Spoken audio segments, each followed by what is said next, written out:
السلام عليكم ورحمة الله وبركاته. كل سنة وانتم طيبين. كحك العيد الناعم الدايب بتاع زمان.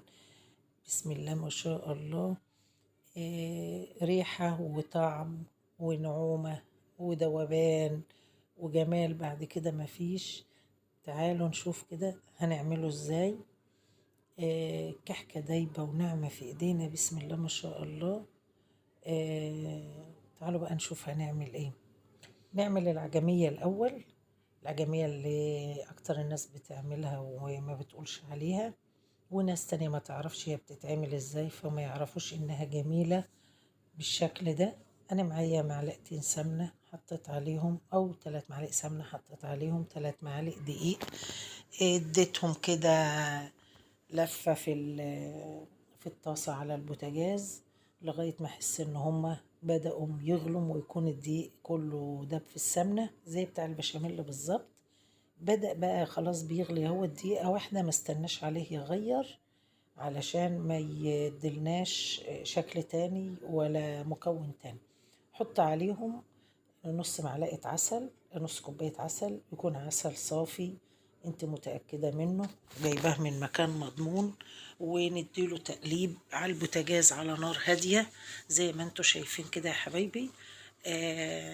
التقليب يكون مستمر علشان ما يكلكعش في اي مكان في الطاسه. فيكون تقليب مستمر لغايه ما تحسي ان المكون بتاعك هيفصل من الطاسه وهيسيبها وبادئ عايز يتجمع على بعضه. اهوت ما بيرجعش للطاسه بسهوله، بنفصل عليه ونحط له نص كوبايه سمسم متحمص ونقلبه ونسيبه يبرد لمدة نص ساعة ولا حاجة، وتبدأي تلاقي جمال العجمية وعمايلها. تبدأي تكوريها للحشي. نجهز معانا كمان الملبن، معلقتين سمنة بلدي أو 3 تبع كمية الملبن اللي معاكي. وتحطيهم فيها تسيحيها، أو عاوزة تعمليها على البارد براحتك. السمنة دي يا جماعة بتخليكي تعرفي تقطعي الملبن ما يلزقش في ايدك، وتعرفي تكوريه وتاخدي راحتك فيه في الحشية، وفي نفس الوقت بتديله طعم وجمال شوية كده في الطعم والريحة.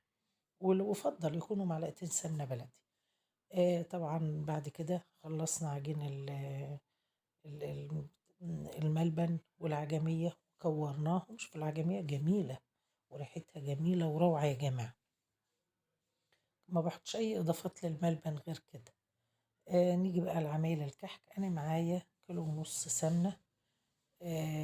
لكل كيلو دقيق بحط له نص كيلو سمنة، وبزود 100 جرام سمنة بلدي، يعني 600 جرام للكيلو. في ناس بتعمل نص كيلو سمنة للكيلو دقيق، لا أنا بعمل 600 جرام، وبسيبها تتقدح على البوتاجاز زي زمان كده، لأن دي أفضل طريقة وأجمل طريقة تاخدي منها كحك بروايحه وجماله. بعد كده أنا معايا 3 كيلو دقيق. هحط لهم نص معلقة ملح صغيرة، نص معلقة صغيرة ملح، وأحط لهم السمسم لكل كيلو دقيق من معلقتين لمعلقتين ونص سمسم زي ما انت عايزة. لو عايزة تزودي ماشي، عايزة تقللي براحتك، بس أنا بفضل من معلقتين لمعلقتين ونص لكل كيلو. وبقلبه في بعضه بيبقى معايا مثلا بعد كده روايح الكحك يا جماعة اللي جاية جاهزة دي جميلة جميلة، بتغنيك عن أي حاجة تانية. آه لكل كيلو دقيق معلقة روايح كحك. كله كده قلبته في بعضه، ورحت جاية حاطة منزلة السمنة بعد ما خلاص قدحت. تاخدي بالك منها علشان ما تتحرقش منك. وتاخدي بالك برضو علامة انها قدحت انها بتطلع كده بتدخن وتفور في الدقيق. بعد كده بنبدأ بقى نبس الكحك بتاعنا، العجينة الكحك دي نبسها. حلاوتها انك تبسيها لغاية ما تبرد خالص في ايديكي. بعد كده نحط اللبن بتاعنا. انا عاملة نص كوباية لبن الاول. اللبن نص كميته، حاطة التلت مية والتلتين لبن. تلت المية ده بينعم الكحكاية يا جماعة، وبيخليها بيديلها طراوة ونعومية جميلة. كنت الأول بعمله بلبن خالص، دلوقتي كنت بعمل التلت مية والتلتين لبن.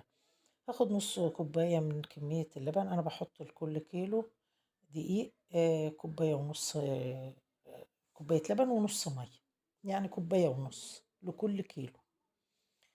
في ممكن دقيق ياخد منك كمان شوية صغيرين يبقى زودوهم مية، وفي دقيق ما ياخدهمش، فتحطي اللبن بتاعك مش على مرة واحدة. كل ما الدقيق ما العجينة تاخد منك اللبن تضيفي لها. أنا طبعا خلصت بس، وحطيت الخميرة في النص كوباية لبن مع معلقتين سكر بودرة. جهزتهم على ما العجينة تبرد واخلص بس فيها. حطيت الخميرة، تستنيش الخميرة تخمر قوي، علشان الخميرة حلاوتها انها تشتغل في الفرن، ما تخليش الكحك يخمر بزيادة. فانا حطيت لل3 كيلو دقيق معلقة ونص صغيرة خميرة، مش اكتر من كده. وحطيتهم مع المعلقتين السكر الكبار بودرة، ورحت ضربهم في نص كوباية لبن بمية، ورحت حطاهم زي ما انتم شايفين كده. ورحت جاية حاطة نص كمية اللبن، وبرضو نبس مش نعجن، يا دوبك كده نقلب العجينة علشان تشرب اللبن. الكحك ما بيتعجنش يا جماعة، علشان ما يدلكش عرق ويغير الاتجاه بتاعه خالص. طبعا خد العجينة معايا، خدت اللبن وحطت لها شوية كمان وراحت واخداهم. بعد كده بنسيب العجينة، بنغطيها وبنسيبها. شوفي علامة ان هي ما عادتش عايزة حاجة، انك انت بتحاولي تنقشيها على ايدك، بتلاقيها ما تشققش وانت بتبططيها ولا بتنقشيها. اهي خلاص العجينة ما عادتش عايزة حاجة. شوفوا بقلبها في بعضها بس مش بعجنها.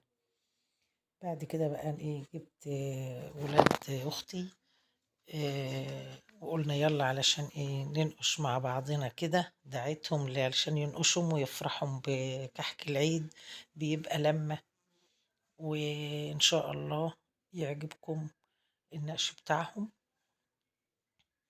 ناقشنا الكحك، قعدنا ناقشنا الكحك والبنات فرحانين اهمت، وحتى بيبينوا النقشة بتاعتهم للكاميرا من فرحتهم بإن الكاميرا بتصور.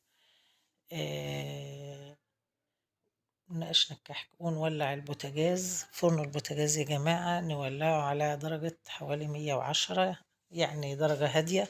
ونحط الصواني في الرف الوسطاني، نولع الشعلة ونولع الفرن من تحت ونحطه في الرف الوسطاني. بياخد حوالي نص ساعة الصاج، وبيطلع في ايدك احلى كحك للعيد. وجربيه مش هتندمي، وهتعرفي ان وصفتي جميلة. ونقول يا كحك العيد، مش هنقول يا بسكويت، هنقول يا نواعم ويا غريبة يا كحك العيد. كل سنة وانتم طيبين، ويكون في شير ولايك. والسلام عليكم ورحمة الله وبركاته.